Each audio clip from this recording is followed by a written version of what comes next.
పోరలకు సెలవులే కాబట్టి ఏదైనా టూరిస్ట్ జాగాకు పోతే మంచిగుండు అనుకుంటారు చాలా మంది.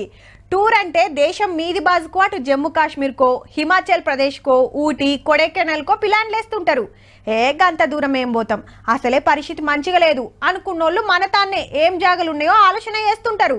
హగో గసంటోళ్ళందరికీ ఈ ముచ్చట అక్కడికొచ్చేదేనుల్లా. చుట్టూ కొండలు నడిమిట్ల సరస్సు, రారమ్మని పిలిచే ఐలాండ్, పచ్చని చెట్లు, తీరు పోలు, ఇటు పోరలు ఆడుకుంటానికి పార్కు, అడవి అందాలు చూస్తానికి వ్యూ పాయింట్లు, ఇక ప్రకృతి అందాలు చూసుకుంటా బోటింగ్ చేస్తుంటే ఏ మన్నుంటదా. బయటి రాష్ట్రాలనో బయటి దేశమో కాదు, వరంగల్ జిల్లా పాకాల అభయారణ్య అందాలు ఇవన్నీ. అగో సరస్సుల బోటింగ్ చేస్తుంటే తీర్ పక్షులు ఏమన్నున్నాయా. బయటి దేశాల నుంచి వచ్చిన చుట్టాలట. ఫారెస్ట్ కాలేజ్ పిల్లలు వచ్చి పక్షులు జీవాల మీద స్టడీ చేస్తున్నారు. ఈ పాకాల రిజర్వ్ ఫారెస్ట్ లో మేము చాలా డిఫరెంట్ టైప్స్ ఆఫ్ బర్డ్స్ చూసాము. మెయిన్ గా వాటర్ బర్డ్స్ వచ్చేసి ఇండియన్ డాటర్, ఓరియంటల్ డాటర్, ఇంకా cormorants, Indian pond heron, Indian grey heron, ఇట్లా చాలా టైప్స్ ఆఫ్ వాటర్ బర్డ్ చూసాము. దేశంలోనే తేట చెరువులల్లో 2వ ర్యాంకు కొట్టిన పాకాల అందాల గురించి ఎంత చెప్పినా తక్కువనేనుల్లా.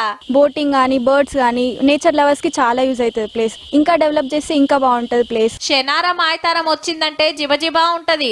లొకేషన్ మంచిగా ఉంటది కాబట్టి ఎక్కడెక్కడికి వెళ్ళో వచ్చి ప్రీ వెడ్డింగ్ షూట్లు సుతా నడుస్తున్నాయి. ఎన్ని వెడ్డింగ్ స్టూడియోస్ చూసా కూడా మాకు న్యాచురల్ గా ది బెస్ట్ అనిపించింది పాకాల మాత్రమే. సో ఇక్కడ మేము 4 to 5 hours నుంచి స్పెండ్ చేస్తూ ఉన్నాము. లొకేషన్స్ కోసం ఎక్కడెక్కడో వెతుకుతాము. చాలా దూరం ఎన్నో వేల కిలోమీటర్లు కూడా ప్రయాణిస్తాము.